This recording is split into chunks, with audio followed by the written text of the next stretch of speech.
For those of you who don't know, Jurassic Park was a book before it was a movie, and that book is scary as shit. Michael Crichton did not hold back with this masterpiece. There's a lot of stuff in here that's gonna give you PTSD, night terrors, you name it.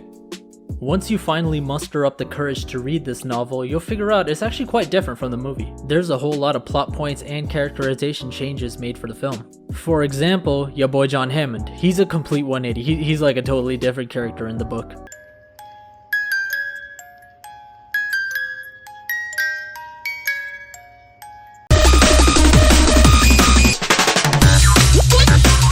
All that Santa Claus stuff he was talking in the movie, oh, all the kids in the world deserve to see these animals. Nah, not in the book, boy, we straight capitalizing. In fact, in the novel, he makes a specific point to mention rich children when he talks about who's gonna be coming to the park.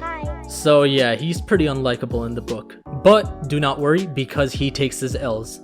While he may have lived in the movie, bro actually gets eaten by the compies in the book. In fact, he gets a death that is strikingly similar to the way Dieter Stark died in The Lost World. He tumbles off a hill, you know, he gets hurt because of his weak old man bones, and then he pretty much gets jumped. Overall though, there were still a lot of aspects about John Hammond that they kept in the movie. For example, his feud with Dennis Nedry. Iltam Sumra Rashupti Ilatim. Itait Belet Ishi Rabit Igigi. Which, I might add, was a lot more justified for Dennis in the novel. Dude was straight hoed by John Hammond. Not only was he completely left in the dark about his work, but when he understandably failed to deliver the proper assets, he was threatened to be blacklisted or fired. Shit, I'd be pretty pissed too. However, nothing Dennis did was deserving of the death he got in the novel.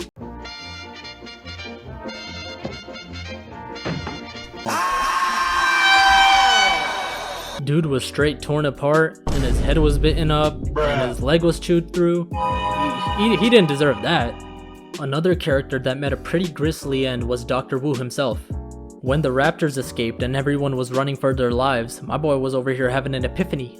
Dude was having a whole inner monologue about how he created a perfect life form that could reproduce itself because of, you guessed it, the frogs.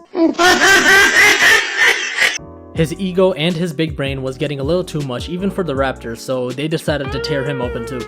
While all this chaos is going down, Dr. Grant, Lex, and Tim are up to their own crazy antics on their own part of the island.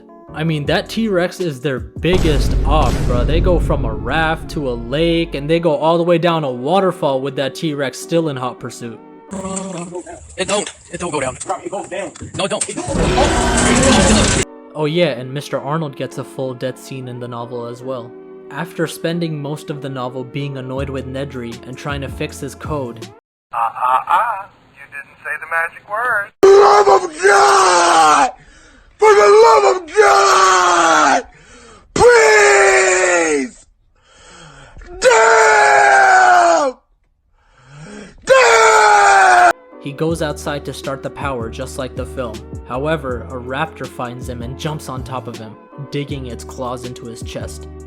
A lot of the heavy lifting when it comes to rescuing and saving people is pretty much performed by Gennaro and Muldoon, who, I may add, is a lot cooler in the novel.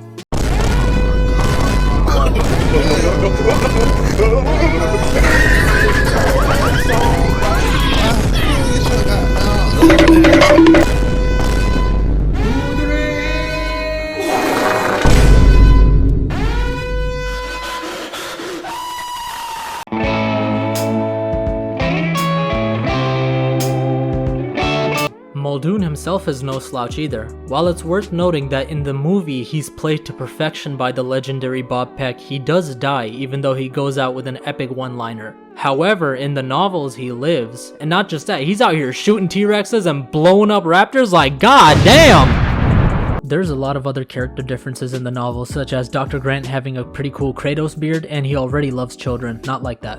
Dr. Malcolm's hair is starting to thin, which is an unfortunate L, but other than that, he's pretty much the same. Except for the fact that he almost died at the end of the book, before being miraculously revived to be the protagonist of the unplanned sequel.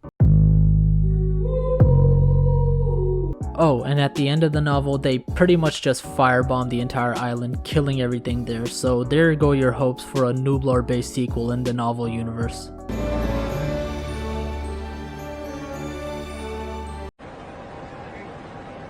I'm about to bomb this whole motherfucking island. But no need to worry, because as you'll soon come to find out, something has survived.